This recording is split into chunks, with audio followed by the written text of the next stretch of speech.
Y'all need to hear me good, folk. In order for us to make a change, man, in order for us to hear some freedom, man, we got to get into some trouble, folk. I mean some good trouble, folk. Y'all heard John Lewis? Good trouble, good trouble. Now, if you guys think I'm not out here doing the work and doing my research, you are wrong. You think I'm not going to bring it to the community every chance I get? Vote me out. I don't care. I'm still going to do it. Vote me out. I'm going to do more. I'm really going to stick it to you. I'm going to be at everything. Okay? I'm really going to stick it to you now. I don't want apologies and performative gestures. I want change and not Dr. Maya Angelou on the back of a quarter. I want change laws and policy. I'm not sitting here to make friends or tell lies or act like we can do better and I'm doing better. Because we can do better, we can do more, but we gotta tell the truth. I don't care if you bring down a statute, but can you codify a statute that ensures my right to vote, my right to vote, my right to vote, my right to vote. Freedom made free. Down here. You jamming over there? I love the line. I don't need Maya Angelou on the back of a quarter right there. Oh man, it's just so good. Between her and Tanisha Arena, listen, had to record that and put that on because I was just like, ooh, really good. Everybody welcome. Back in the day. Yeah, it was. So good evening, everybody. Welcome to Civil Disruption. My name is D. Moss, joined by my incredibly dope co-host, Tracye Whitfield. I was going to say City Council President, but we got the Tracye Whitfield hat on today. This is the show where we challenge assumptions, ask tough questions, tackle the issues shaping our communities, our politics, our future. We may not always agree, and we don't always agree, but we definitely believe in honest, brutally honest conversation and respectful debate because it's essential to progress. So we want to thank you for joining us. Please share the broadcast, join the conversation, and we're going to get started. And before we get started, we have a very special guest. Tracye, introduce this gentleman. Yeah, but first, let me remind folks about our definition of civil disruption because we haven't been on for a long time. It is the intentional act of challenging harmful norms, systems, and narratives in a way that sparks dialogue, accountability, and transformative change without resorting to chaos or violence. So it is not about chaos, about violence, but we are going to challenge some things that we don't agree with that's happening here and abroad. When I say here, I'm going to say Springfield, Massachusetts, but even abroad, we go beyond Springfield and kind of like nationally. So we have with us today a very special guest, U.S. Congressional Candidate Jeromie Whalen. We are. I don't want that. I don't want Jeremy. Try it again. You know you're my Jerome. There it is. He's my Jerome. He's the Jerome of the Black community, but I had to say the correct name, and it made me pause because I'm always calling him Jerome, but he is Jeromie Whalen. We love his sense of humor. We love how much you are in all communities. You are out here putting in work in that little yellow van, and I think you live there for real. And we're gonna get into. We want to hear from you. I'm not going to give no broad introduction about who you are. We'll let you tell us who you are, your background, and things like that.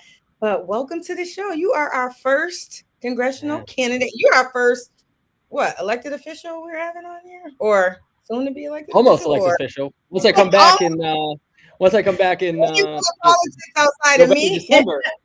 Yeah. I think you're our first guest, right, Darryl? Your first guest? No, we had Jason. Oh yeah. Oh, Jason. Yeah. Ooh, I forgot my kid's father.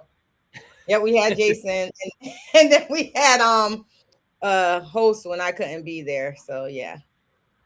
But we're gonna jump right in and ask you to just tell us a little bit about yourself and why you entered into this race. Yeah. So first off, thank you for having me. I mean, offline we have a bunch of great conversations, and the relationship that I've built with both of you, it stands on the backs of all the hard work that you've been doing, and I'm just really grateful to be here with both of you. But how did this little white kid from Belchertown, Mass, start running for United States Congress? I grew up in a small town, and in that small town, it was a pretty purple place, and there was a lot of different people on opposite sides of the political spectrum, but everybody, because it was a small town, they hung out at the same places. You played on the same baseball and soccer teams. And it was hard to have that level of animosity when you know each other's first names and parents. And I want to get back to that level of connectedness. That's what I see happening in Springfield right now with newer generations, just bridging that gap. And I want to be a part of that. And so after that, went off, got my bachelor's of history at UMass. And that was an eye-opening experience too, because I think that what we're seeing on the federal level, especially, is that if we're not learning from history, we're doomed to repeat it. And there is, especially when we're considering in Springfield and on the federal level, individuals that have been here for a long time and kind of thinking about the cyclical way that history works. We need new perspectives, new solutions, and to be bridging gaps in generations. And so after I graduated, I went off to community media. And community media was really cool because I was the first in and last out of City Hall chambers. And I was watching the hard work that Madam President does in Northampton, and all the municipal work that goes on. You got to connect the municipal, state, and federal level. So when we sit here and we talk about affordable housing and housing, urban development, appropriation of funds, we have to think about Maura Healey's initiatives with affordable housing, and we got to think about planning. Where are we going to put these? And we're seeing some of that play out again in Springfield. A little bit of, are we going to conserve this space? Are we going to develop new housing? We have to do that together, and we got to connect those dots. And so after that, I went off and I became a high school teacher. For the last 11 years, I was a high school teacher. And I remember rolling into the classroom in 2016 after the President Trump was elected. And I was like, listen, this is not how the world works, kids. And I kind of gave them this little pep talk. And they got it at that moment. But flash forward to 2024, I found myself in that same situation. And instead of what we were dealing with the incompetencies of that first presidency, now we were dealing with Project 2025. And all of the layered racism that we saw, the sexism, the toxic masculinity, all that was embedded into these new ideologies with people that weren't going to be leaving. They were going to rubber stamp everything that he's seen. So all the BS that we're seeing right now, I went into the classroom with that in mind. I said, hey, don't let this, we're going to get through this. And the students shrugged their shoulders. And I said, wow, we've normalized all this. So I looked at the world. I said, we could do better. I looked around. I said, who's going to raise their hand and have the courage to run? No one was doing it. There's a lot of different reasons because of that. But I think that right now we need real people in real positions of power, people that aren't afraid to challenge the status quo, aren't afraid to stand up for what's right, aren't afraid to be loud and proud at the same time, and aren't afraid to be standing up for the people that really need it right now. A lot of people are hurting. Hampden County, Springfield in particular, right here for Massachusetts District 1. So all that to say, I'm feeling it. We got a great team. I was just at the Darryl Lee Jenkins Save Our Streets cookout. I got a couple of hot dogs and hamburgers. Pleasure to be here, and I'm looking forward to talking. All right. Well, thank you for that background. We are excited. I don't know. Do you want to ask the first question, or you want me to continue on? I quick question. I want you to take me all the way back to that moment where you decided, I'm going to challenge Richard Neal for his congressional seat. Yeah. I remember it. About that.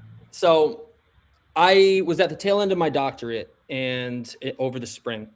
And it was a particularly hard time for me too. At the time that I was thinking about this, my brother unfortunately took his own life, and it was a very devastating thing.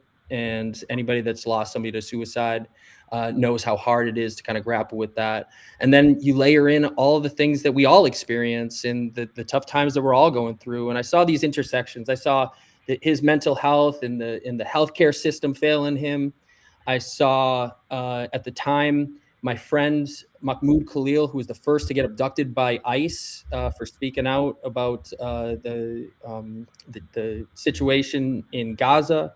I saw all these things intersect, and there's something in the back of my mind. I was like, we need solutions to this. And so I called up my buddy, who was the chief of staff for Alex Morse, and he wasn't on the campaign, but he was doing this stuff. And I said, hey, I'm thinking about doing this. And he goes, don't. He just goes, don't do it. He goes, it's going to take over your life. It's going to be the hardest thing. It's going to suck the soul out of your body. But here are the timelines. Here's what you need. Here's the team that you need. Here's the money that you need. This is what you got to do. Some of the things I listened to, some of the things I said, we can do it better. And so from that moment, that was early 2025. And from there, we just got to work. And we said, we're going to do this without corporate money. And that's playing it on a hard mode, not going to lie.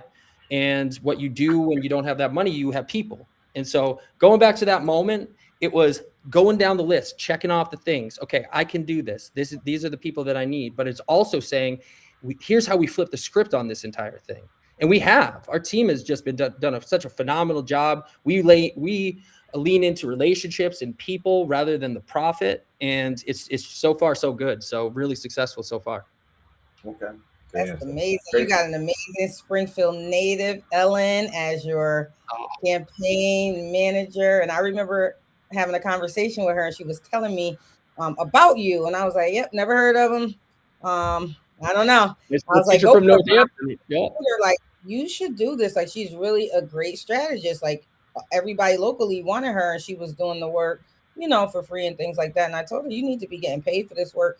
But she's really great, a great strategist and a great community member to the city of Springfield. So shout outs to Ellen and your team. Your team is out there. Yeah. Out there. The other part is that we launched our campaign in September of last year. And so it was really interesting because all of the Springfield city councilors too were on the campaign trail as well. So we were all going to forums, going to events. And so it was, we're cutting our teeth at the same time. And so that when you're in the thick of it with everybody, even those that you might disagree with, we're talking about disagreements here, you're still right there with them, right? And there's this bond that's formed and there's an appreciation for all that hard work that a lot of people don't see that goes on the back end. So that was really good for developing the relationships in the city as well. Yeah, definitely. You're definitely everywhere I am and more right now. And I'm a bit jealous, but hey. Having those hot dogs over at the, at the park with Juanita. He's doing great work as well. Shout out to Darryl Jenkins and the work that they're doing to combat gun violence and bring healing to families of victims of gun violence and other type of violence. So shout out to Juanita Batchelor. For sure. Yeah. All right, Darryl. I'm gonna let you ask your question first, and then I'm gonna jump on in. Okay, do what it do. When you're out talking to working class residents in Springfield, Holyoke, Pittsfield, the hill towns, what's the recurring sentence you hear that tells you that they don't feel Congress is for them? There are a lot of working class folks, everyday people. When we think of senators and congressmen, we think of something way out of our league. And here you are, a teacher. Yeah. What's the recurring thing when you go from door to door, city to city, town to town? Yeah, healthcare. Healthcare costs have gone up 20 to 40% across the district, across the nation, over a year. That's unsustainable. And then you factor in the cost of inflation going up, housing, groceries, gas. I just paid, I think it was $4.30 a gallon for gas over here. People can't afford anything, and it starts with the increases in healthcare. And that's why, as I'm a proponent of a Medicare for all system, we're also looking at that on the state level too. I think that we need to make some movement on that as we talk about the national level. It is you shouldn't have corporate profit tied to people's well-being. And I experienced that with my brother. It was navigating a healthcare system that they said, oh, you need to go to this emergency room because it's associated with this hospital, and this hospital is in this system. It should be we're looking out for one's health, and they have access, equitable access within a geographical means that is a quality healthcare. And you're not thinking about that stuff, especially when we talk about transportation as well. We're in Western Mass, and so that is number one. I think another part of it, and I'll target Springfield, is there's a lot of good work going on, but it's all done in silos. And so trying to connect all of those dots. I'm thinking of, for instance, over Christmas, I was volunteering for a whole bunch of different places. They're doing different toy drives, right? And at the same time, there was one central toy drive that was done. Pooling resources together, having a central location, and just communicating in general. And that's for a variety of things. Somebody needs heating oil, have that right on the go. Having certain communication between nonprofit organizations, resources that are available. So the big thing is healthcare, affordability in general, and then communication systems, just bolstering that up. And I think that we do a good job at that, connecting the dots on it. Okay. Yeah, I did appreciate the big central toy drive, but I do like toy drives in the communities as well, because you got parents that got multiple kids that are taking the bus and to bring toys home. And I do like the idea of us working together, but also supporting individual neighborhoods. And you're going to have to like navigate a lot of that. So how can we trust that you will spread those resources fairly? Coming from Belchertown, how do we know you're not going to bring all the resources when it comes to like housing opportunities or expanding affordable housing or any resources like that, and focus more on your hometown over Western Mass? And then Yeah, I'm going to dig further than that and say, we need to know what the Black agenda is. Yeah. So first, I think that the way that you establish that trust is by showing up. And I think that we do a really phenomenal job of showing up. I also think, as I'm developing this campaign, I was just out with Charles and Zeta. They're amazing people on my staff right here. Individuals that are from the Black community in Springfield. And I don't want to be the white guy, the white savior that comes in and does all of this stuff. I want to embed myself with individuals that have the lived experience, not only in the Black and brown communities, in other communities around, but they're from the actual places that are, Springfield is the heart of the district. And so I lean on a lot of different people for that. There's the expertise of that I have in certain areas. South Hadley, where I'm living now, Belchertown, Otis, where my parents live, but I need to lean on experts like you, other local leaders. And I think that it all starts with developing that trust and that relationship. And that's why we started this campaign a year ago, is because it takes time to develop that. And it takes the frequency of showing up time and time again to gain that respect and gain that level of trust. And so I'm embedded myself. Springfield is, like I said, the heart of the district. It has my heart as well, and we're going to continue to show up. And that also means that we understand that there's struggles within Springfield, within Holyoke too, other surrounding areas that are unique to those places. But again, you got to be there. You got to be embedded in those communities. You got to be embedded in those cultures to really understand the nuances of them all. Yeah.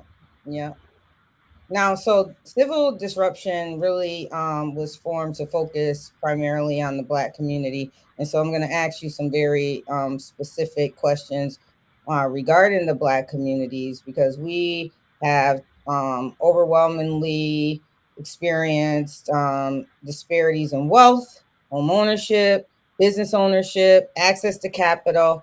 So what specific actions do you think Congress can take to ensure Black residents receive equitable access to economic opportunities and resources, just like other communities?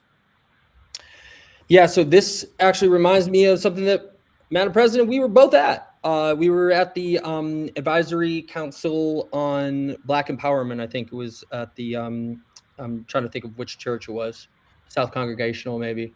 St. John's? I think it was St. John's. Yeah. Mm-hmm. And I was there. I had my camera and I had my laptop down, and I was just taking notes furiously because there was a lot of important information that was being conveyed from the stakeholders of Springfield. And that was a really important place. But to the things that I remember from that, there was talk about just workforce training was one of them, how we can develop individuals through either tuition-free community college that we have through the Fair Share Amendment, vocational trainings, get the skills needed for not just jobs, but high-paying, skilled jobs. and stuff that presents an opportunity of climbing ladders and gaining more and more opportunities. Another thing that sticks out, well, in that similar vein, was entrepreneurship came up, I believe, and we were talking about different programs for accelerating either grants or ways that you can invest within the Black community in particular. It takes a lot to start a business, and I'm just thinking, an analogous thing would be the Latino Economic Development Council. It used to be, it's now Legacy, but it was the Latino Economic Development Council. We need to be thinking about these in regards of Black-owned businesses and how we can promote them, and how we can not only give those grants, but also create educational opportunities for new first-time business owners, because it's hard to it's hard to start that business, but it's hard to maintain that business as well. Other things that are there, we're talking about housing, economics for housing, down payments, first-time home buyers. We've seen an entire era of, 30 years ago, 40 years ago, the first-time home buyer age was 27. Now it's 40, 45, somewhere in that ballpark. So we're seeing an entire generation for that American dream, owning your own house, escape us. And we need to be investing in ways where we can allow either subsidize the down payment or give grants for those down payments of houses. I mean, Springfield is the city of homes, and you can't afford them. So you have to think about ways that we can create equitable conditions. And that also strikes the fact that Springfield is one of the most segregated cities in the entire nation. And we have to do a better job at acknowledging that and promoting the Black agenda when it comes to the economic opportunities that we're talking about. Those are some of the things that stick out. Another thing that sticks out is living wages. I mean, that's across the board, but I was just standing out with Square One teachers. And a lot of those Square One teachers, in fact, I think every single one that I was talking to yesterday was Black. And they were from Putnam, and they started as high schoolers, and they got into teaching. And we knew, as I'm a teacher myself, you don't make money going into teaching, but it was a calling, and they're not even making $20 an hour. Some of them were working for 7 years, not making $20 an hour, with an entire class of 20 students right there. And so we have to situate that idea of equitable pay into the jobs that we have and into the communities that we're talking about here too.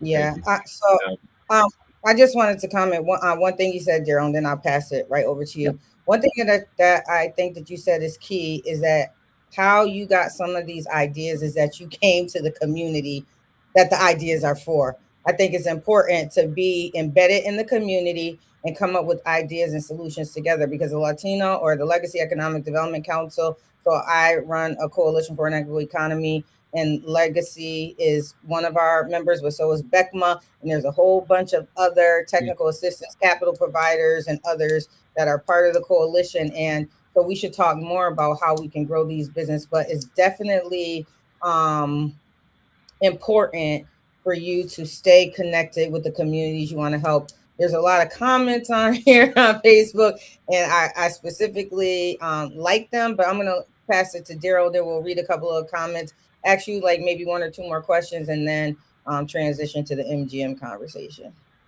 Actually, no, I think let's go. I was going to go to the comments as well. I'm looking at the comments. You want to read off some of the comments? Your page is kind of busy right now.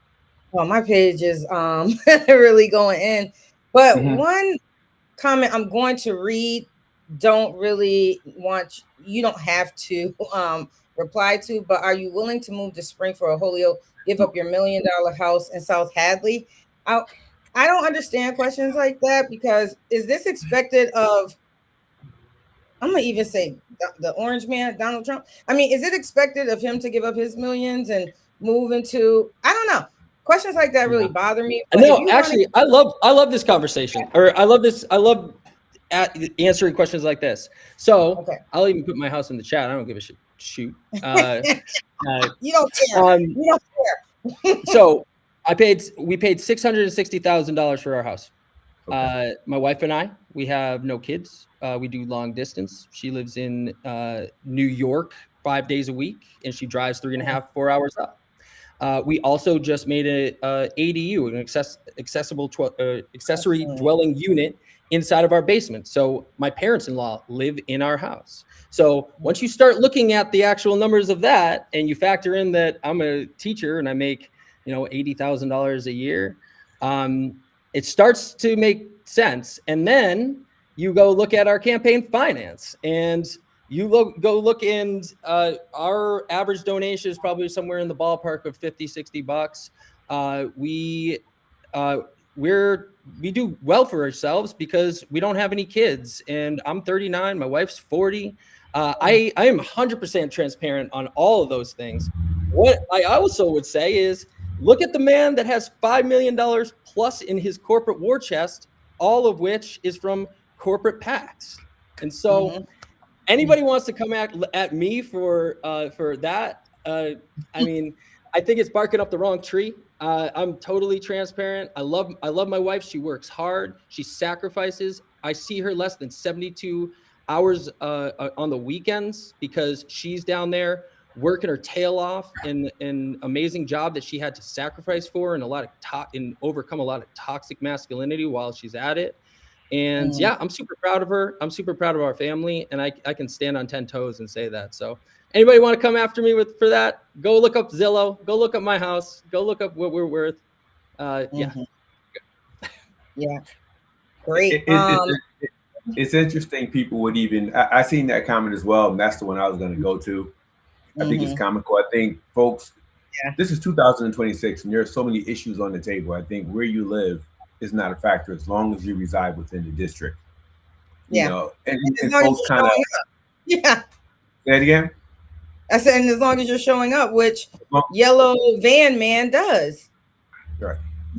So I love that van. I got that van for free, and I've got my the other one before that for $1,200.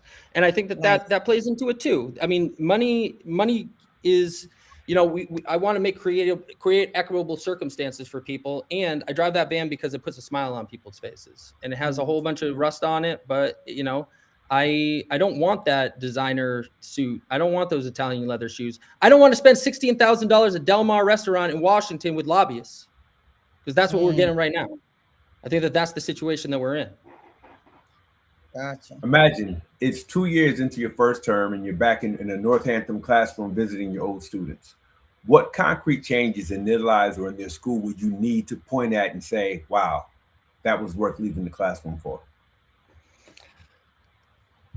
I think the first one is that we continue on the road of providing meals. I want to see those kids happy and healthy, and I want them to be coming up to me, not yawning, not falling asleep, not looking like they're starving. We're looking at different meal systems over the summer in District 1 in different areas. Belchertown, my hometown, the Summer Eats program that's not going on, and it's absolutely breaking my heart right now. I'm trying to figure out stuff like that. So first and foremost, the safety and security and well-being of those students. I want to see those smiles on the faces. The next thing I want to see is students that are comfortable with themselves, that have a love and appreciation for themselves, because right now the world is saying that a lot of students and a lot of people of different colors, of different creeds, of different sexual orientations, they don't have either a right to exist or they're getting bullied. I want them to feel comfortable in their own skin when they come up to me. I also want to see those kids that are my juniors or my seniors that are saying, yeah, I'm going to this college or this college, and I want that college to be something that is reasonably affordable or free. And I want them to have those opportunities on tuition-free community college. I want them to have those vocational trainings that we're talking about. And I see that happening now because we have that model in Massachusetts. It's called the Fair Share Amendment. It's a 4% surtax on millionaires and $1 million income plus. And the dividends on that are absolutely wild. It's allowing students to get a quality education at little to no cost. And so those are the things that I want to see. I'll say this, as a person, I want them to say that I'm the same person that they remember.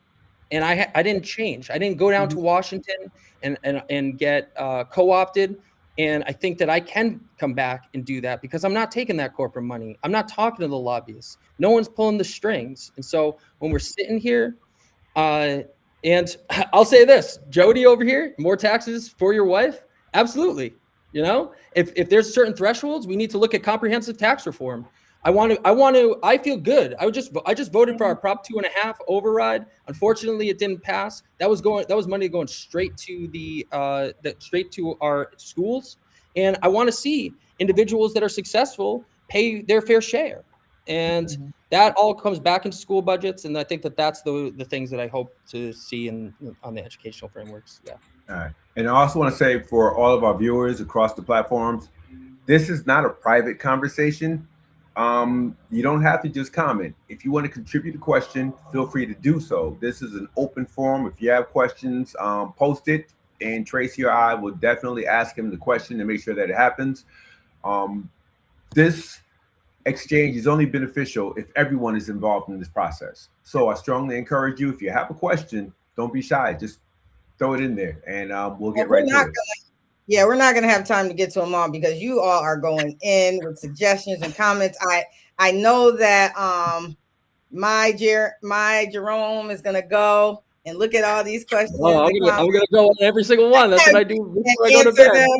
Like he always does. But one comment from Karen Ann, and I like what Karen Ann is saying on here. She is really active and involved. And Tiffany Alicia, I'm going to come back to one of her comments as well. But Tiffany, she's another whippersnapper, very bright young lady. But Karen Ann said both of our neighboring nations, Mexico and Canada, have universal health care. So I'm wondering, are you doing your research on their programs and platforms so you can work to actually implement? We love hearing about what could work or what you want to do, but I want to know where the real research is lying to get some of these things done. Yeah, I think the real research right now is lying in different case studies on the state level, actually. So there's a guy, Bob Pollan, who's in the Policy and Economic Research Institute at UMass. You should look him up. He's an absolutely brilliant mind. But every now and then I go and sit on his couch and I ask him questions. And he's done a single payer analysis in New York State, a couple of other states. MassCare just did a single payer analysis in Massachusetts. And when you look at that, when you break down the stats, the cost savings right there are somewhere in the 10-11% right off the bat. And that's just the corporate greed that's in our system. And then you look at the analysis of pharmaceutical prices. I'll give you an example. Something that's breaking budgets left and right is GLP-1s, the weight loss drugs. And when those came in, it was not just for diabetes. Now we're looking at different, combating different things like weight loss.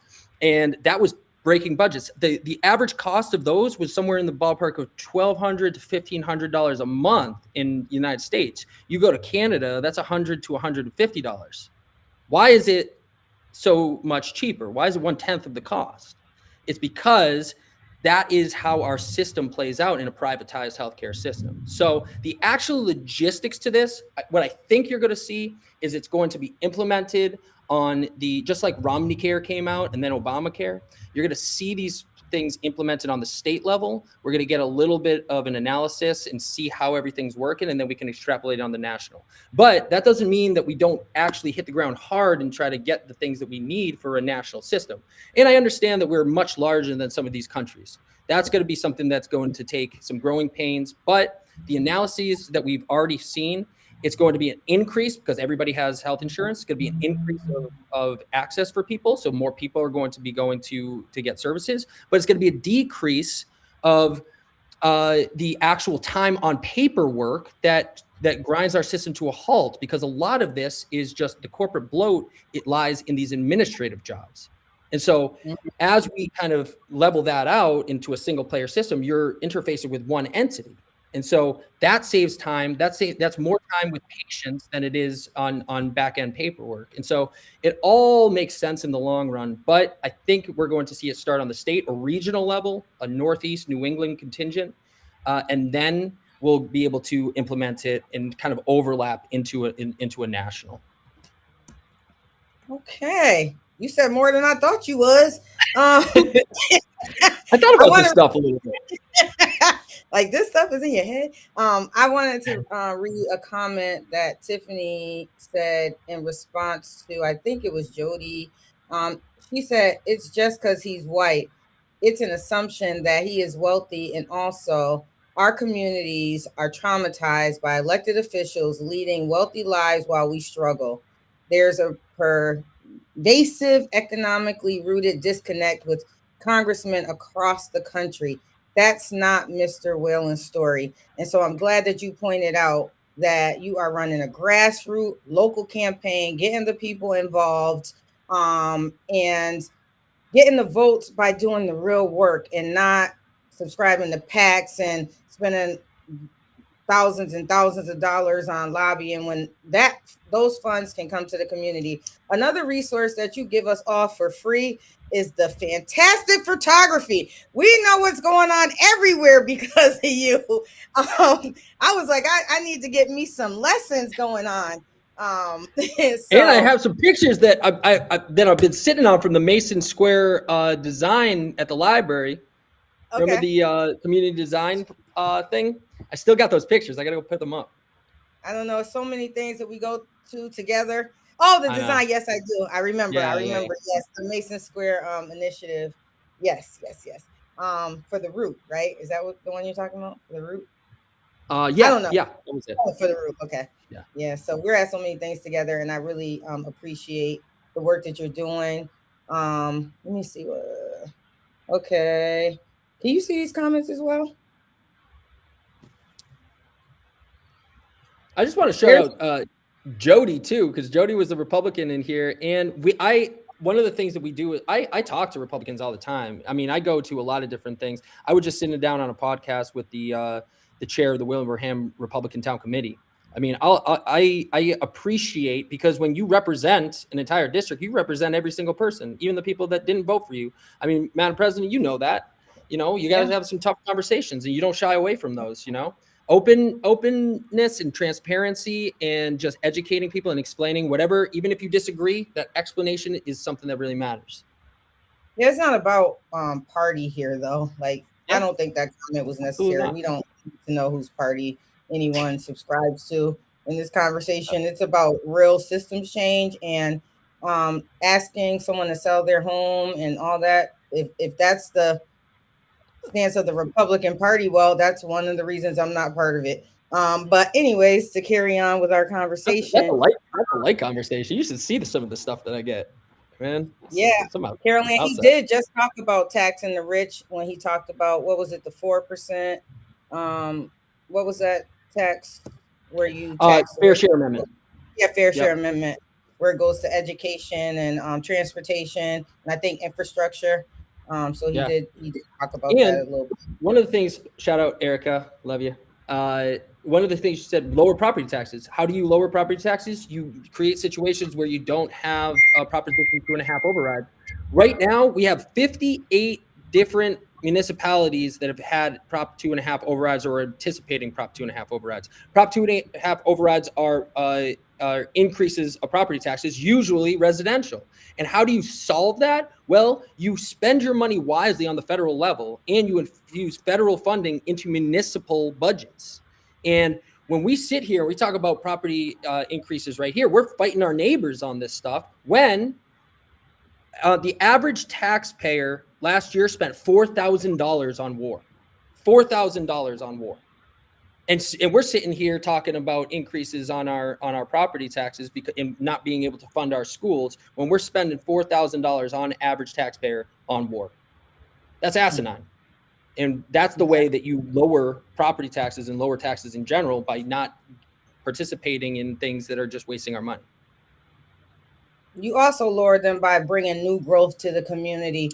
What do you think about our housing stock? How do we get past there's a lot of red tape and bureaucracy just getting through that process too, including procurement opportunities going to MWBEs and other under-resourced and underserved communities. Like, I'm here to grow generational wealth for all, not just a particular race or population. So when we talk about housing, how do you think we create more of it in a timely manner? Yeah, I think what we're seeing, especially in the wake of COVID and the roller coaster that we had for tariffs, building materials have skyrocketed, and that means that the development of new homes, new apartment buildings, it's hard to make any profit on them, and so you're not seeing an incentive for developers to create new builds. I remember when in Belchertown, I was the first house on a cul-de-sac, and now it's over 100 houses in that entire development.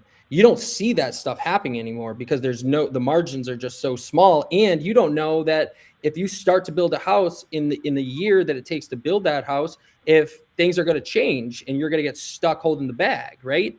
I think that comes into play. I think that what we're seeing on the municipal level and a little bit tied into the state is a overhaul of kind of planning and zoning. I think that's needed, especially in the 21st century. We got a lot of these, they're 50, 60, 70 years old when they were first created. And so what it creates is a hindrance to that development. And you might have the funding to do something, but you might have not only on the planning and zoning side, but you have some NIMBYism going on. I'm going to be honest. And people are saying, and it's happened a little bit in Springfield. I'm not going to lie. It's, we want this new growth, but we don't want it in our neighborhood because we want to preserve our neighborhood. And I think that there needs to be a conversation about that. I also think there's just really stereotypes, embedded racism. I'm going to be honest in some of this stuff too. When we talk about affordable housing, we're talking about individuals that you start to have these assumptions about when the actual individuals within, Section 8 housing or affordable housing are individuals in the working poor, and it's becoming a larger and larger pool of individuals that are really busting their humps within society and still can't get by. And so all that to say, I think the solution lies in more housing and urban development, actually connecting the dots between the municipal, state, and federal level to say, hey, we need to put this here. We can work together on these, innovative planning and zoning. And we can think about state initiatives. I think Maura Healey had a $140 million initiative that was going on. Where are we building those? How are we incentivizing ways for developers to come in and to create those? How can we take some of these old buildings that we have and refurbish them?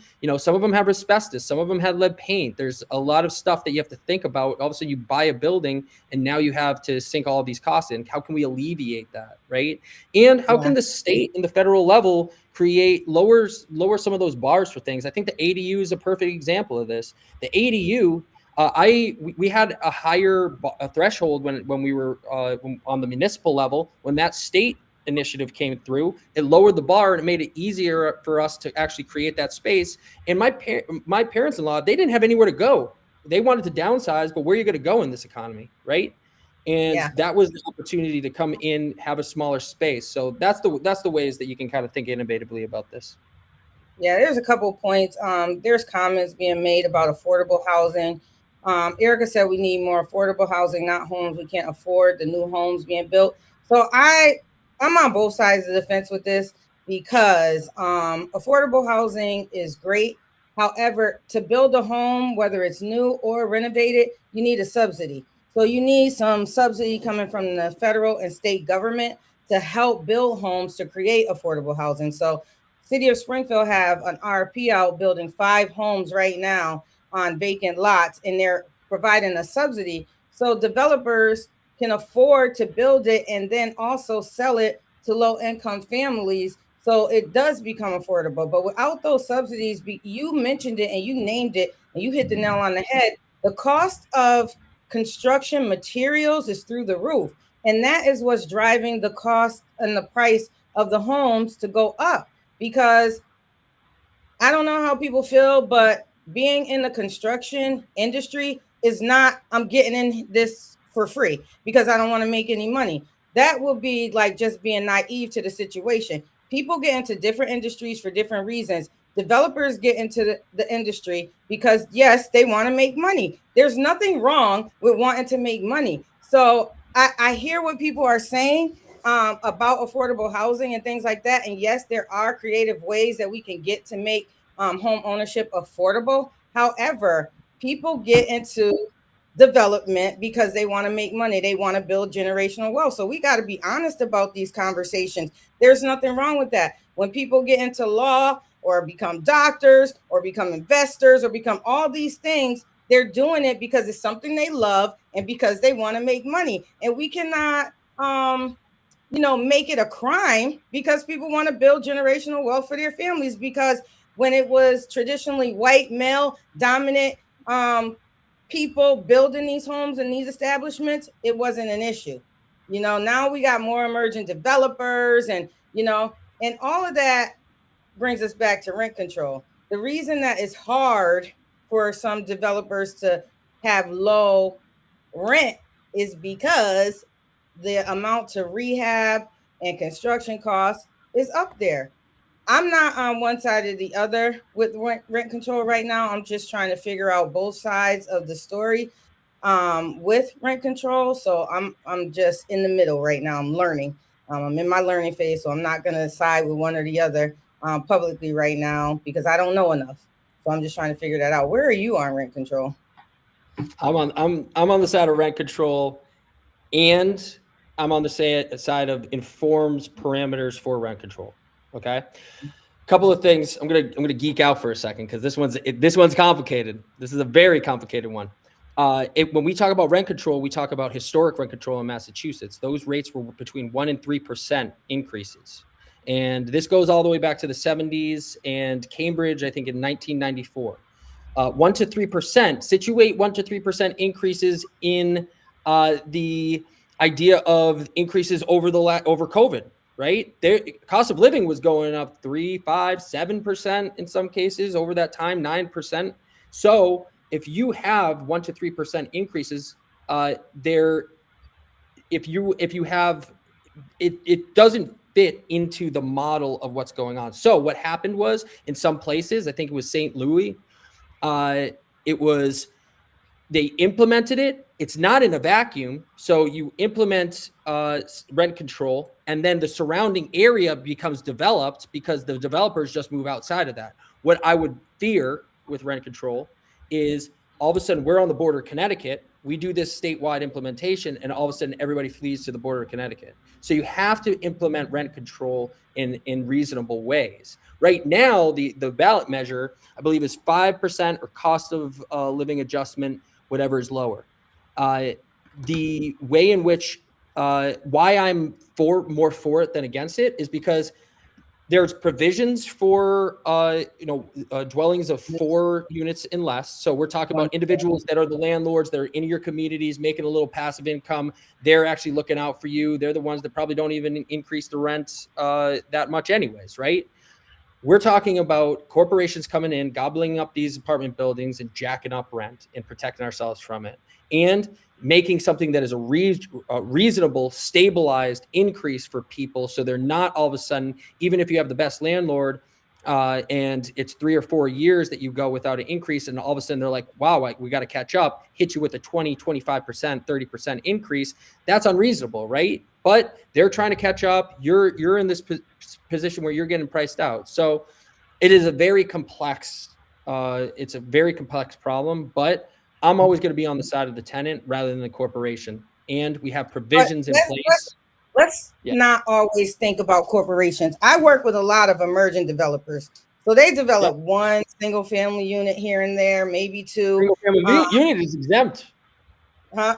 Yeah, I know from rent control, but I'm talking about overall because when people talk about developers, they only talk about one market of developers, and that's usually the big corporations. And I understand what everybody's saying about the big corporations, but there are new developers, and I understand the 10 years, I understand the 1 to 4. But Susan says she never seen a poor developer. Well, then you haven't seen them all, because I work with developers that are just making livable wages, like people working in the school system and things like that, because they're emerging, they're new.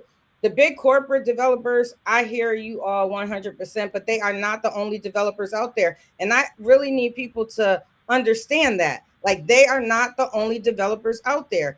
And all developers do not get into this market just to become filthy rich. Like, that is not the truth. So what happened to Darryl? He left us. So we got to understand that it's not a one size fit all for renters, just like it's not a one size fit all for developers. And we're not just talking about big corporations. So if we are just talking about big corporate developers, then we need to specify that. I didn't see big corporate developer language in the little bit that I read in the rent control policies. I didn't see that. So there's two things going on too. There's one that is a legislative initiative on the state legislature, and then there's a ballot initiative. The other thing that we didn't talk about, but I think that you mentioned, was what happens when you come in and renovate this place and you actually made improvements, right? One of the things that is one of the worries and concerns is that there's no incentive to actually improve or upgrade. Well, first off, you need to make sure that all of your amenities are working and everything. That's actually just the law as it's stated. One of the things that I'm concerned about, though, is say you do improve your property. You just invested $50,000 in renovations. Can you in the way it's running right now, there you can't increase the rent to a comparable place, right? So there has to be certain provisions for that. I think that if the way in which you can have a waiver for that or something, but at the same time, what we're talking about, those 4 or less unit places, there's provisions. We can talk about that. I'm not set in stone on a lot of these things. We can talk about where that threshold is. We can talk about where those percentages are. And at the same time, I think that it's something that is on the side of alleviating a lot of people, because what we're talking about, when I go out and talk to people, they're like, yeah, my rent went up $300, like $300 in one, in 1 or 2 months. That is a budget buster. That is, you can, and your wages aren't going up that much. Right. Right. And so it's something that we definitely need to put in. But I hear you. I mean, there's people in every certain sector, every single sector out there, that there's levels of this. There's not just the guy with the monocle in his eye, the monopoly guy, and he's just making, filthy rich. There's people that are grinding. When something breaks, the plumbing breaks, they go themselves because they're working on their properties. And I think that those are the people, those are the provisions that we target. Those are the people that we look out for as well. And we have discussions about how we push back on corporate interests coming in and these venture capitalists making profits off of housing, which I believe is a human right. Definitely. Tyler, to answer your question, what did I read? I got some information from Springfield No One Leaves that I haven't completely read all of it, but I have spoke to Rose Webster, and she did tell me about the exemptions for the 1 to 4 family. She did tell me about the 10 years. She did tell me about the owner occupied features. And then I got some information from the opposing side of rent control that I haven't read yet. So that's why I'm saying what I've read. But I only hear about corporate and predatory developers. And I think it was someone from Brooklyn. They said that subsidies should go to the smaller developers. I 100% agree with that.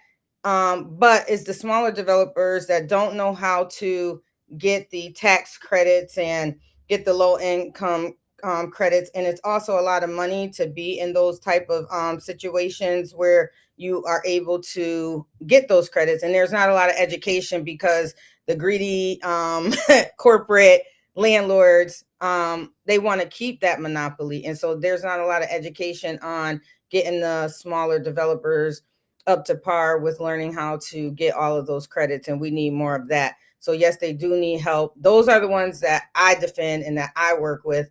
And none of them are rich. None of them are rich right now because they're emergent developers just learning. But we have to talk about the whole picture, not just the corporate and big conglomerates. There's more to it than just that.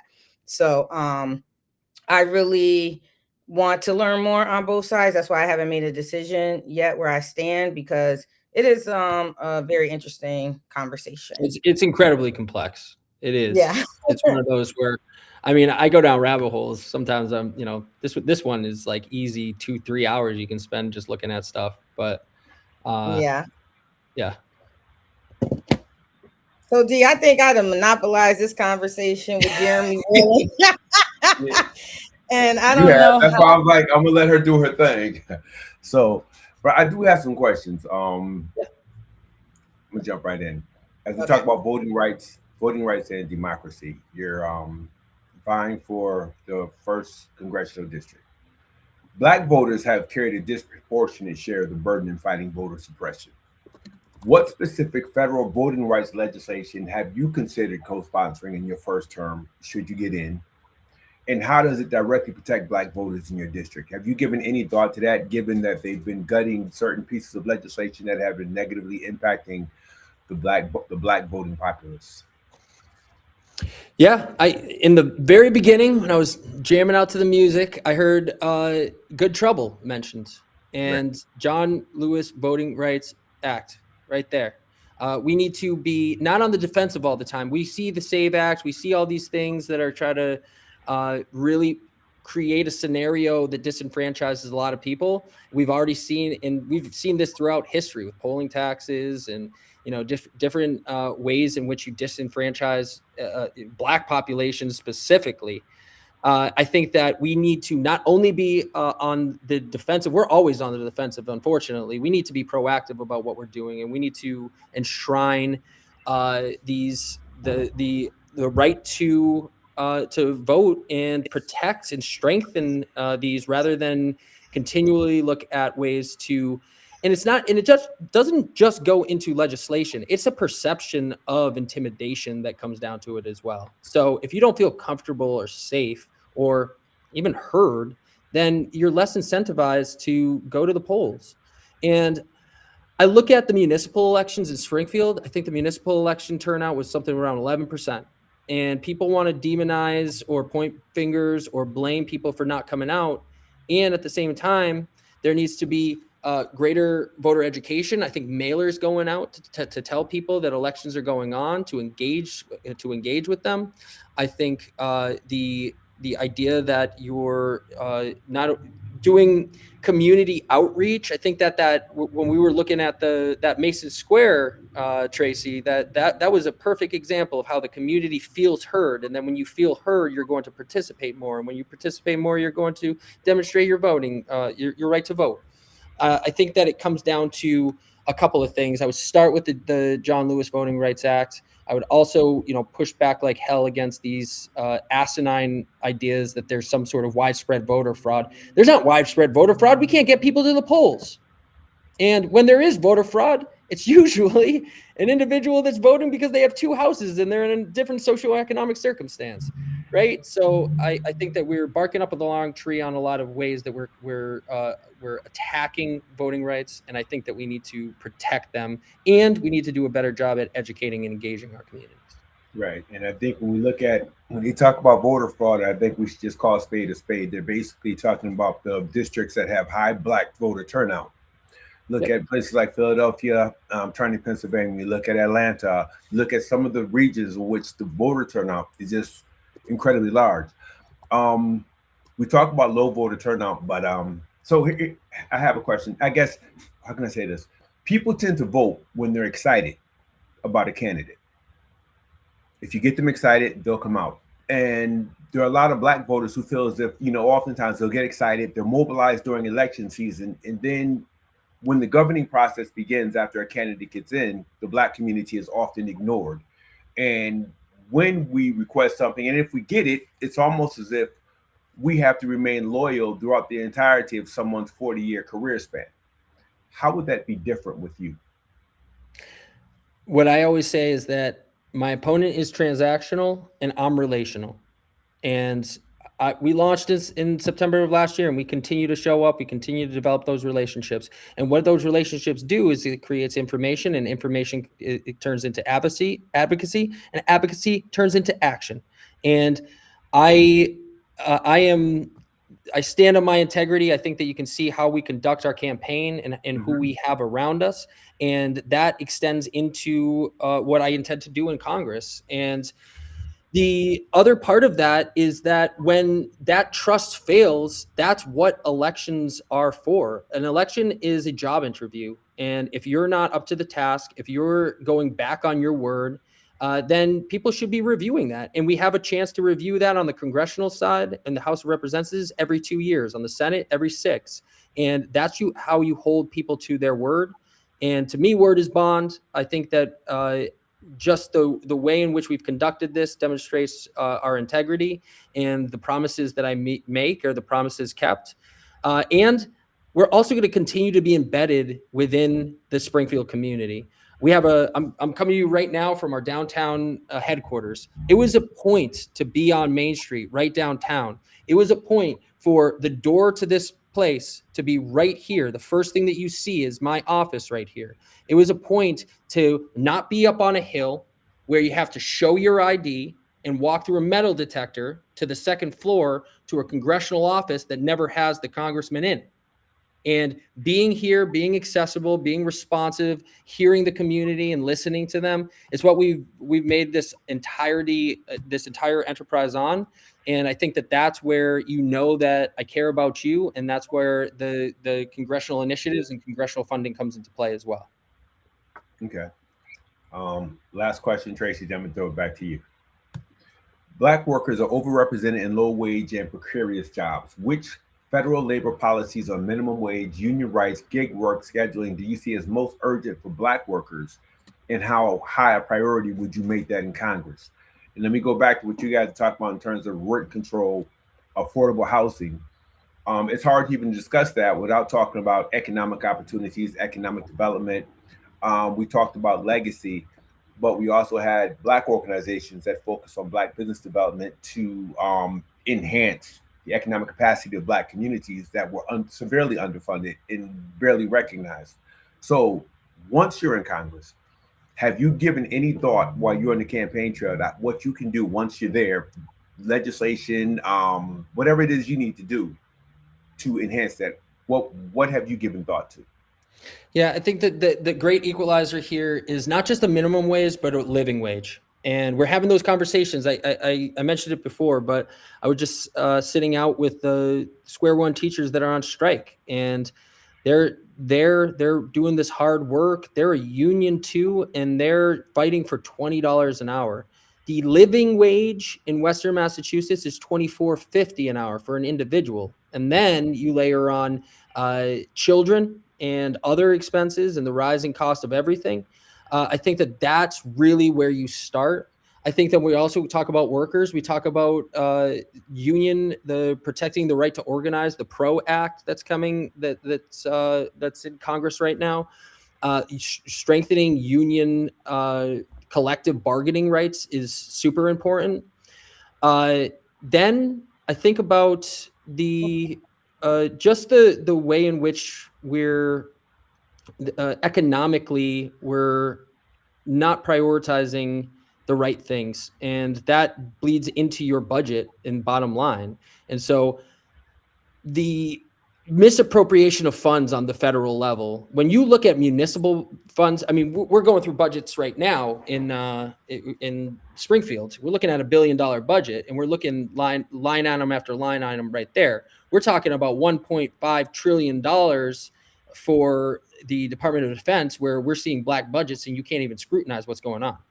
And so we need to reduce those pieces of the pie. We need to increase the social services that we have. We need to expand those. We're looking at a social security system that's going to go insolvent by 2032. We need to be thinking about those, and those things alleviate the bottom line for the individual in the checks that they have, and in the ways that they can actually survive in the economy right now. Okay, Tracye, I'm gonna throw it back over to you. I think this has been great. We do have another component of this show that we need to get to, where we are going to be talking about the MGM money. I get that question a lot. What happened to the MGM money in Springfield? It hasn't decreased property tax. Where is it at? Where is it at? And all these questions. So we do got to get to that. Jeromie, I'm glad that you know, we're going to have another conversation about technology. There's a lot of people that think that it should be mandatory that elected officials show up in person to meetings. I don't particularly agree with that. Even those that agree with that needed to use the virtual platform when they're away or someone's sick. They still need to use the virtual platform. So I think people are adults and they know what they're doing. And if there's an issue with particular candidates that may abuse it, then that conversation should be had with them. But to mandate that was a fun city council to watch. but to mandate something like that, I think that's really corny.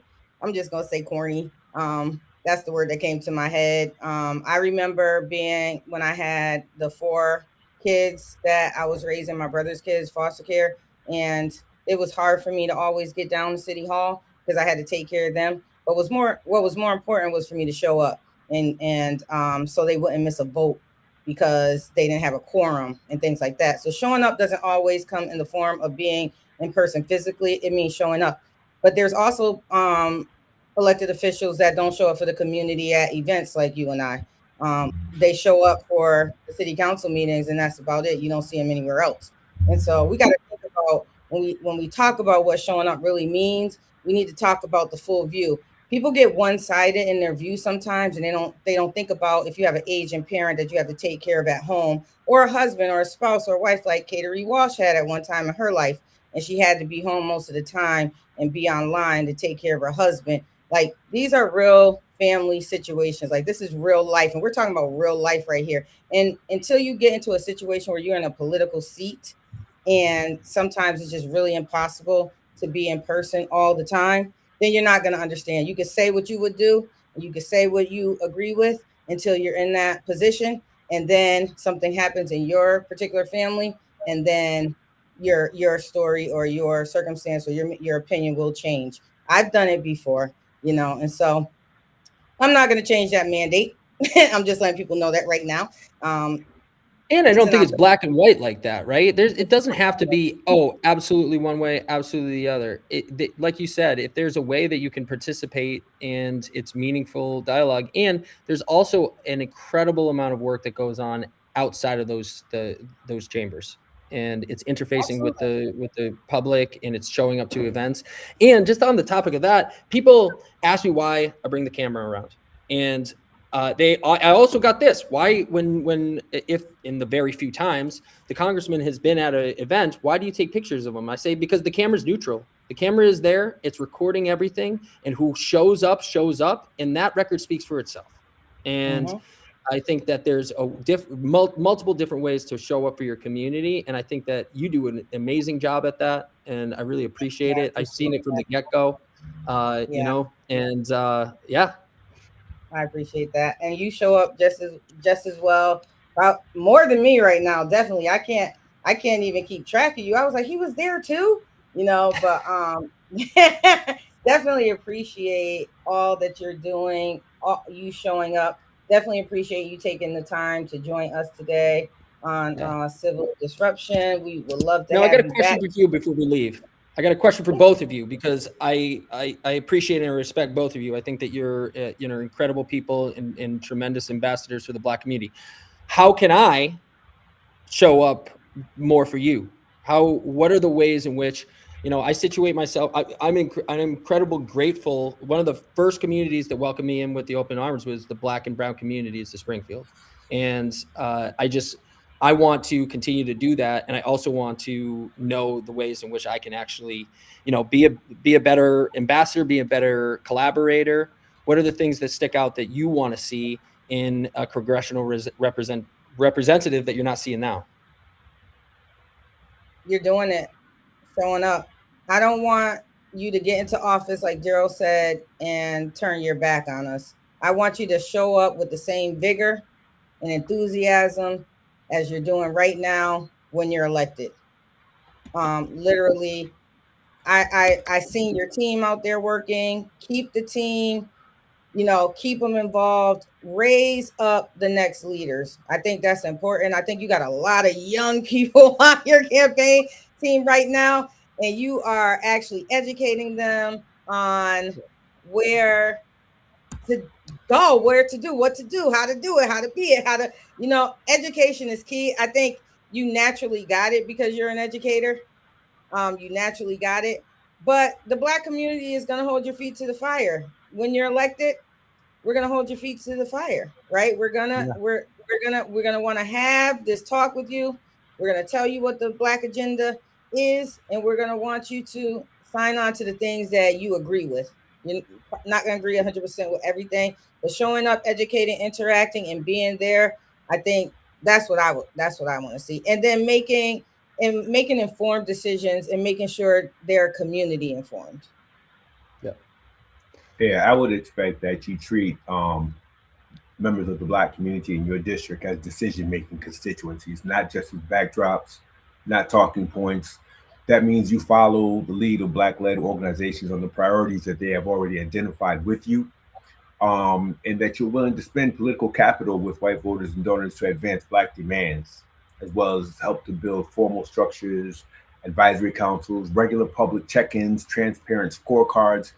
That way you give Black residents real leverage over the choices in between elections. Instead of holding you accountable with our vote, I want to be able to have that conversation with you on issues that we discuss prior to you getting in office. I think that's the real political process. I think the vote is critical, but involving us year round, that's where it really matters. What else? I expect you to just kind of measure your success, not just by the access, committee assignments, or party favorites, but by whether Black people here are measured safer, more secure, more powerful at the end of your term than they were at the beginning. We know what we experienced under the current congressman, and with everyone who, folks in my circles, we're all behind you. And I'm trying to remain neutral, but it's hard to be neutral. Notably, when you had a candidate who's been in office for over 40 years, and talking to him is like you'd have a better chance of talking to Michael Jordan. So we just expect that the same Jeromie that we're experiencing now will be that same Jeromie once he gets in office. Historically, we deal with white elected officials who, when they're on the campaign trail, they'll tell you everything you want to hear.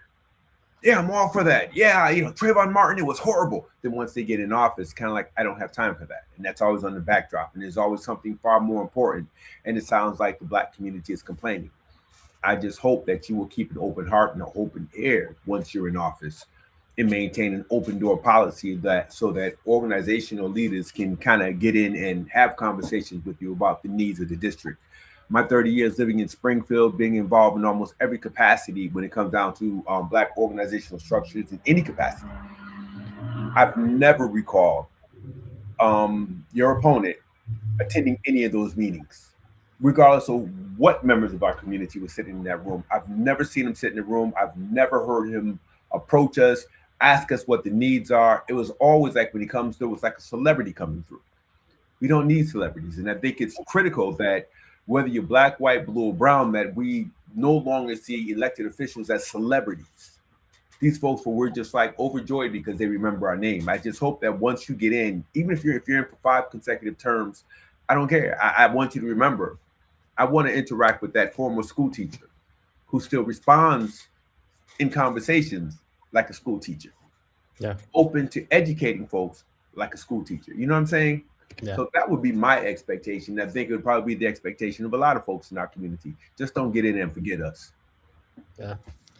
Well, yeah. I want to show you something that's on the wall. I'm going to move myself for a second. But I printed out in my headquarters. I printed out all the pictures that I've taken on the campaign trail, and this one's on the wall right here. Oh, take that down. Take that down. That's history. You leave that history on your wall. You leave that history. And that's exactly why it's on there, Tracye. I mean, you were in that room. You were standing right there. I watched that entire thing go down. I was just absolutely so proud of you, but it was just a moment in history right there.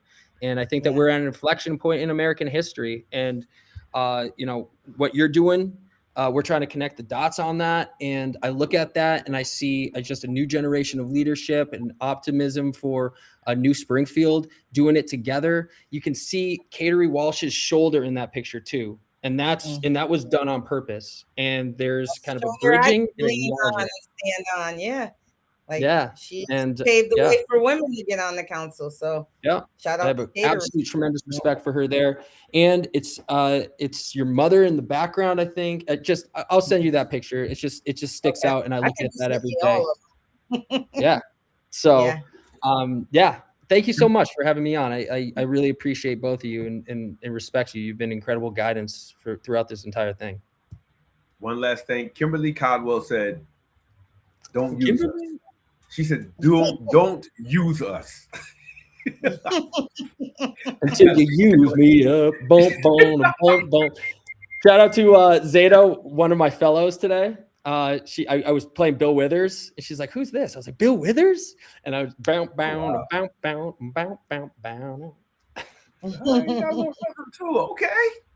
I seen the video with you dancing. Oh, you ain't seen that. Now we're gonna see it on stage. I'm gonna put Dana intros on blast. This was us at the Darryl Jenkins right today. This is us Look at that. down today. No community.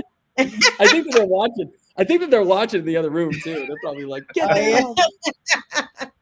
Well, that is great. You don't have to leave. We're going to jump into this MGM conversation.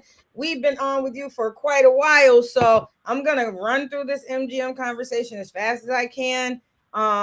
There is a PowerPoint, Darryl, if I could share it. So we've been getting a lot of questions about where the MGM money has been going. How come it's not used to reduce taxes? And I use technology, Jeremy. I don't know how you feel about technology, but I use technology to help create this little PowerPoint visual. So it's not going to be perfect. I did it like 5 minutes before I came on, so don't judge me. But there are different buckets of money, and I wish I could show you this PowerPoint. This other document, but I was unable to. It came from the city, but I was unable to download it, but I need you to see it first. So I'm gonna see if I can share the screen just to show you the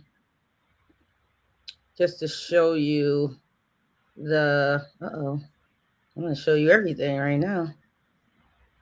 The MGM payments. Darryl, can we move that, and will the other document show? Yes. So I wanted you all to see. So this is the original MGM payments, the MGM structure of how we get paid by MGM. And if you can see, let me see if I can move it up just a bit. It goes all the way down to fiscal year 33. I don't know if you can see it when I'm moving it, but it goes to fiscal year 33 on how we get paid. I'm gonna briefly go through some of these boxes. So the community impact fee it really went to the community. I think that's the fee that the governor said we're not getting anymore. But that fee went to like police, fire services to help keep the community safe while MGM is there. So that goes to FY33. And then there's the community impact grant. Now the community impact grant is about $2.5 million a year. That's the money that was supposed to go to the community, and there are certain uses for it.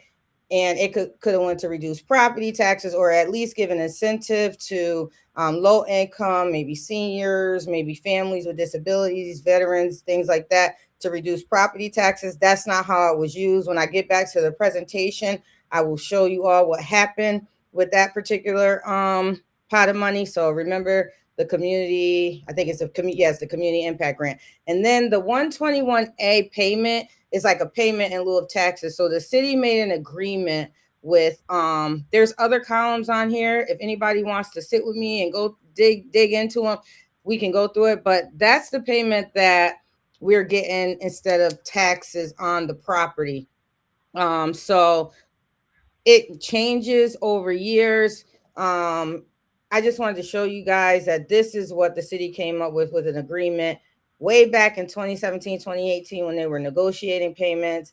Our first community impact grant came in fiscal year 19. Fiscal years run from July 1st to June 30th of every year. So the budget that we just voted on is for fiscal year 27. So the fiscal year 27 will start July 1st, just to give you guys a little bit background on fiscal year. But this is an important document. I'm going to go back over to the presentation. So payment in lieu of taxes. I know that if we did the real valuation of MGM, we would have got a lot more money. I asked for the valuation on MGM, and they would not share that with me because they said that they couldn't do the valuation until the 121 agreement is over with, which will be FY 33, and then they can really evaluate the value of the property. I don't know how true that is, but they wouldn't give me the valuation from the assessor's office. So just telling you what was told to me. Darryl, can we switch back to the presentation? Do I have to stop sharing or something? Wait a minute. Yeah, you may have to. I'm trying to figure out how to. Oh, wait a minute. Nope. You may have to. Oh, no, there it is. I got it. Okay. Okay. And I don't even know. Okay. So wait a minute. Okay, y'all, this is my first time doing it on this platform. So the host community agreement and the community development fund, which on the other slide you've seen as the community impact fee, the 2.5 million a year, was part of the host community agreement. And these are the uses that it could have been used for: early childhood education, higher education, libraries, health impact, enhancement mitigation, parking revenue subsidies. I seen someone put something about parking, project compliance, and the betterment of the city and its residents. And I think bettering the city and its residents is making things affordable. And so in FY19, we had TJ Plant was our CAFO, so head of the finance department at the time. And he told us that first year, because MGM didn't start like January 1st, we got 2.3 million. Part of that money, 2.13 million. Part of that money went to early education with Springfield Public Schools and rewriting out in the libraries. That was it. So no money was spent after that for a very long time. So we kept getting in the $2.5 million payments, kept getting them in. So see, I didn't format this. I just downloaded it, guys. So sorry. So in December of 2023, let me back up a little bit. Before December of 2023, the city council, which head of the finance department at the time was me, and I was like, we would like a say so on how this money is spent along with the community. The CAFO at the time kept saying, yeah, we're going to put together a group with residents, with someone from the city council. We're going to figure out what we're going to do with this money. We're going to figure out how we can better the community with the residents and things like that. Then they said, wait a minute, we can't do anything because there was a change in the MGL law, chapter 44. I know you guys probably can't see that, section 53K. They were waiting to see what was happening with that. So they was like, oh, we can't spend this money right now. We got to wait to see what's going to happen with this law change, right? So December 2023, the law went into effect and it changed. So now city council doesn't have any say-so on how this money is spent.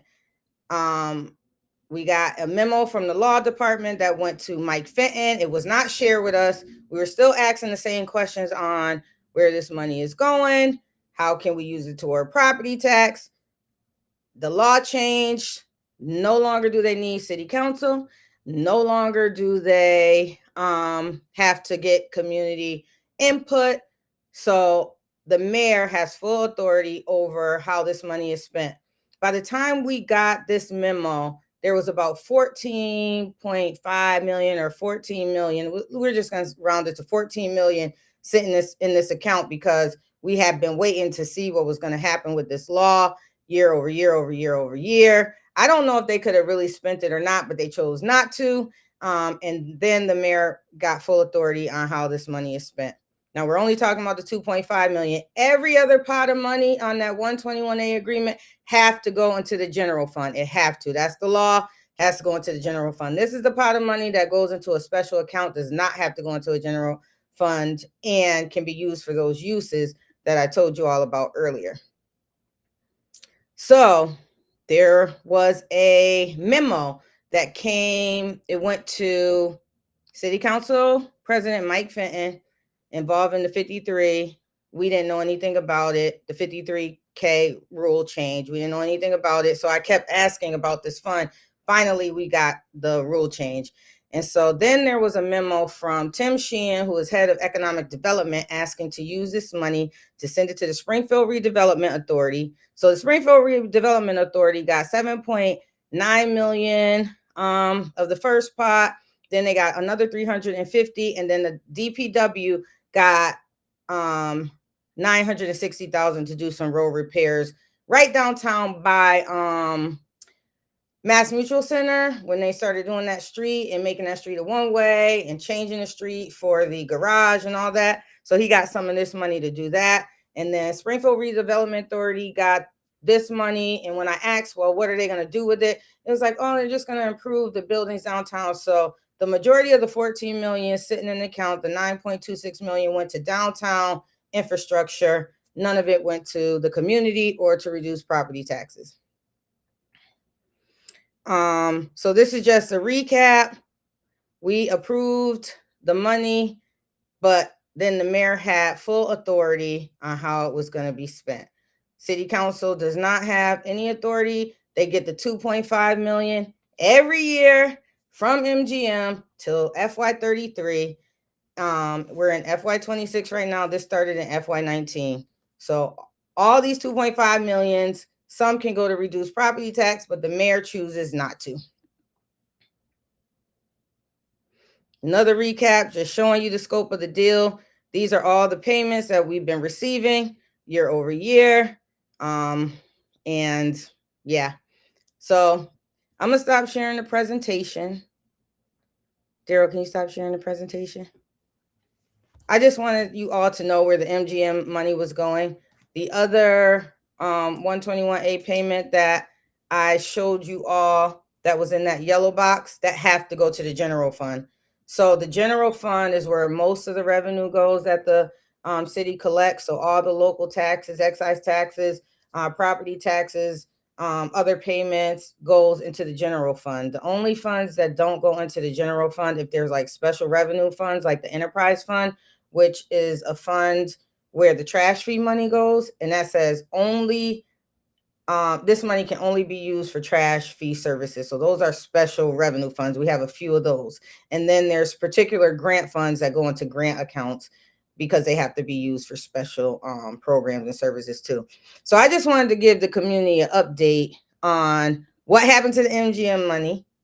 That's what happened to it.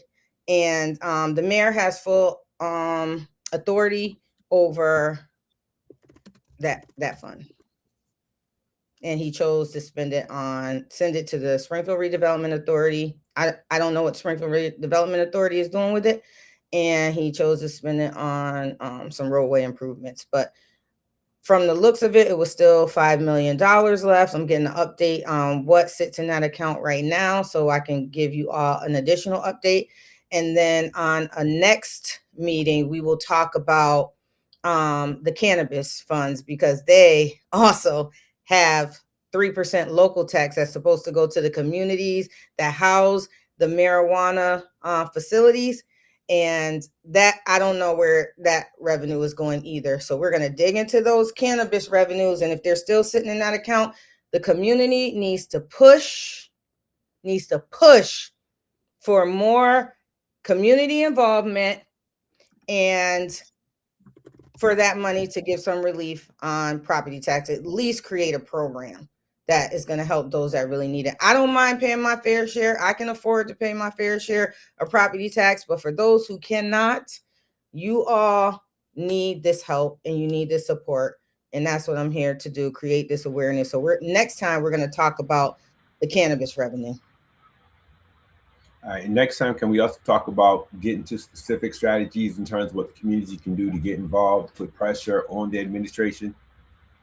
Yeah, we can talk a little bit about that now. They can actually call the mayor's office right now, and say, we heard that this money is out there. I would even say send an email. I can get the phone numbers and the emails. 413-787-6101, 413-787-6100, dsarno@springfieldcityhall.com, wbaker@springfieldcityhall.com, sbonicani@springfield cityhall.com. Yeah. Darryl, how'd you know all that? Can you Did he ask me that? can you repeat the phone number a little slower? 413-787-6100. 413-787-6101. My man out here like it's an NPR fundraiser right now. Peloton. A lot of times, people. A lot of times, people talk about city council like we raised the property tax. It is not true. It happens during budget time. So the budget increased by $53 million. $39 million of that was an increase on the school side, which net school spending followed that fund. So the narrative that they try to put out in the mayor's office is that the school department is the one that increased the budget. Well, yes, partially true, but also they get an increase in from the Commonwealth of Massachusetts. They got about 36 million. So 2.5 million of the school department budget fell on the city budget. But 15.9 million is increases from the city. And that is what's driving the increase of property tax. Now, let me be clear. A lot of that is pension, debt, healthcare. That's driving up those costs. But we need to lawsuits for sure. But we also need to dig into the line items to see if that's true. Now, Zeta Govan, she is head of the Fiscal Responsibility Special Committee that I created as a city council president and has been asking for line item detail.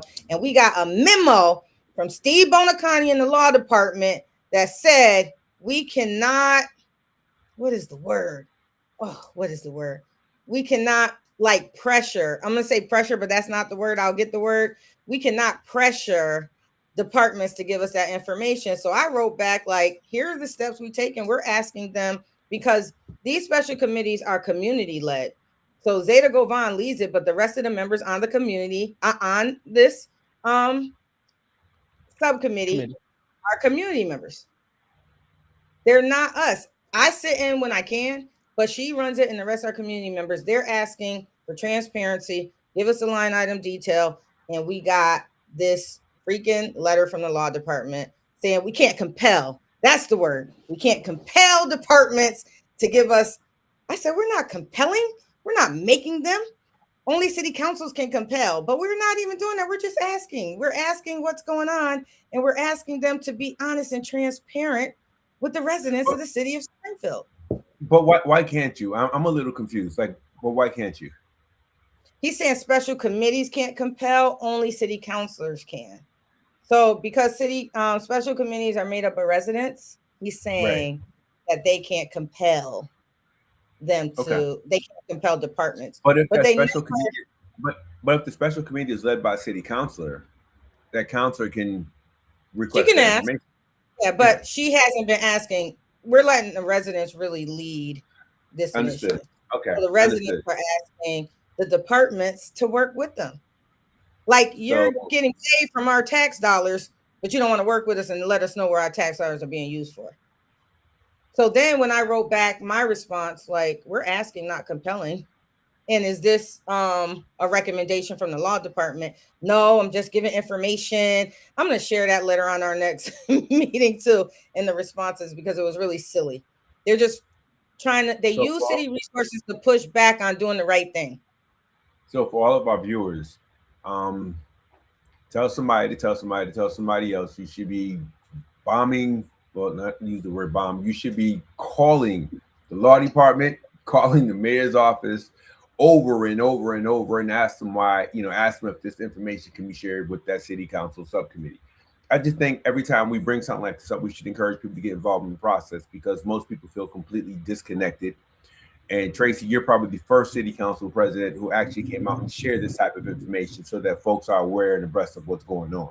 So, just know you're appreciated for that. Thank you. It's because I get a lot of pushback, what are you doing? And all these things. But I want you all to know it's not me. I'm in the background fighting for you all. all the time against the administration, because I just want transparency. I want the money to be used the way that they promised, the way that they said. They promised these things when MGM was coming. They promised these things when the cannabis facilities were coming. We getting the money that was promised to us, but they're not doing what they promised to the community, and they should be. And it's not up to city councilors. The administration handles the budget and his department heads. All we do is fiscal oversight and approve it.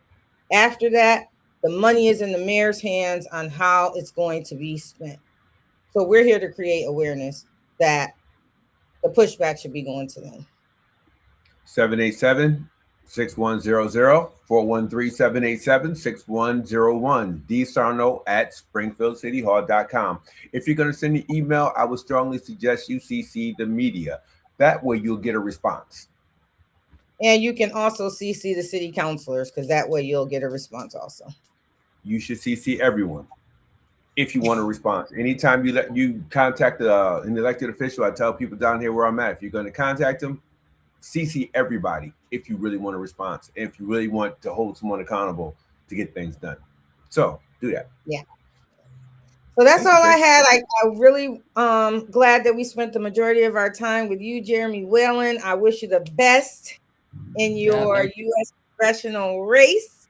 Definitely want to have you back. We're going to ask your opponent to come on and maybe have a conversation with both of you. We'll see if he'll take the bait. We're also going to have Tara Jacobs on. She's running for, help me out, Governor's Council. Governor's Council. Governor's Council, yep. And you guys got to know what the Governor's Council really does. They do the pardons.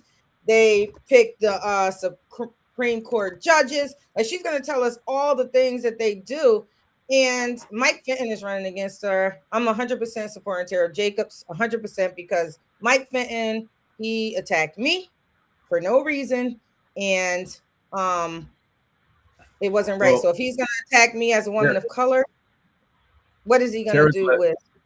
Tara is less establishment, and we want people who aren't as establishment focused. Mike Fenton is definitely establishment. Be wary of that. I would also like that we consider Michael Leckenmeyer, who's running against Angela Pupolo. I like Angela, but I just think any candidates who are currently running for office, we should be bringing them on and having a conversation. If they're as brave as Jeromie, they shouldn't have a problem. That's no, I think that we have there's a lot of energy going on, and there's a lot of amazing people that are in the mix that are hungry for change, and we should be having those dialogues. It shouldn't just be somebody sitting in a seat and we just expect the same thing, because insanity is repeating the same thing and expecting different results. Yep. Yes, it is. is. Jerry, I'm gonna tell you the truth. When I first heard about you, I'm like, I had one eye up. I'm like, yeah, all right, who is this guy? Yeah. I mean, I was in the same boat. I was like, how the hell am I going to do this? I'm a high school teacher, But you're doing an amazing job. I want to keep telling you that. Absolutely. Keep doing what you're doing. Keep showing up. Keep being there. Keep being strong. I know you have down days like everybody else, and it gets tiring and it gets exhausting, but you are doing amazing. We are super proud of you. Keep up the good work. We can't wait to have you back closer to Election Day. We can't wait to have you back. In the meantime, that'll give us time to extend the invitation to your opponent. Yeah. And in the meantime, any events you got going on, anything, I'm always picking both of your brains. You're just tremendous, brilliant stakeholders in the community. So appreciate you. No, I need you to invite me to events these days. I need you to tell me what's going on. You got the juice and the connects. Well, you were talking about that. I was like, I just saw Jermaine Hunter with the Pioneer Valley Project, and the 60% of responders feel like they don't have a lot of influence over the city budget. Just like the TLJ thing. We know, but invite me in to your engagement. I gotta get the picture autographed by you. That's what I'm gonna do. You gotta come to my office and on that. Yeah, I gotta check it out. I gotta see what the office looks like in person. It's gonna be worth more than a one of those first edition Pokemon cards over here. Yes. Okay, we'll see. I don't know about that, but thank you for your vote of confidence. But we're gonna say good night. We kept y'all on for an hour and 38 minutes. Oh, not saying good night. Hold on. Jeromie, I gotta say this. Kudos to Mrs. Whalen for loaning Jeromie out to the public. Everyone is finding out firsthand what it's like running for Congress. A lot of folks who had never ever gave it a second thought are looking at you and saying, wow, I think I can do this. So we know you can't do this without her permission. So thank you, Mrs. Whalen, for allowing Jeromie to spend time with with all of Western Mass, basically. I just had to get that out before I hung up. Thank you. She won't let me get my motorcycle fixed either. So that's another thing that we've been going through, but maybe she will. But I love her anyways. She said, go visit the office. It's awesome. So I want Mrs. Whalen to be there when I go visit the office so we can sit down and chat it up and then be like, you know, I'm glad you gave him this permission. Well, that's dangerous because once you both get into the room, then you're just going to be dogging on me. So I'm just like, yeah, we got to do it. I feel a little bit right now with you. And I'm all cool until you get both of you together, and then all of a sudden you're going to be like, oh, look at him, this little guy. You better have your backup ready. Yeah. But anyways, have a great night. 1 y'all. hour and 40 minutes of great time with y'all. Good night. Good night, everyone. Thanks for joining us. Peace. Hey, folk, hear me, man. Y'all need to hear me good, folk. In order for us to make a change, man, in order for us to hear some freedom, man, we got to get into some trouble, folk. I mean some good trouble, folk. Y'all heard John Lewis? Good trouble, good trouble. Now, if you guys think I'm not out here doing the work and doing my research, you are wrong. You think I'm not going to bring it to the community?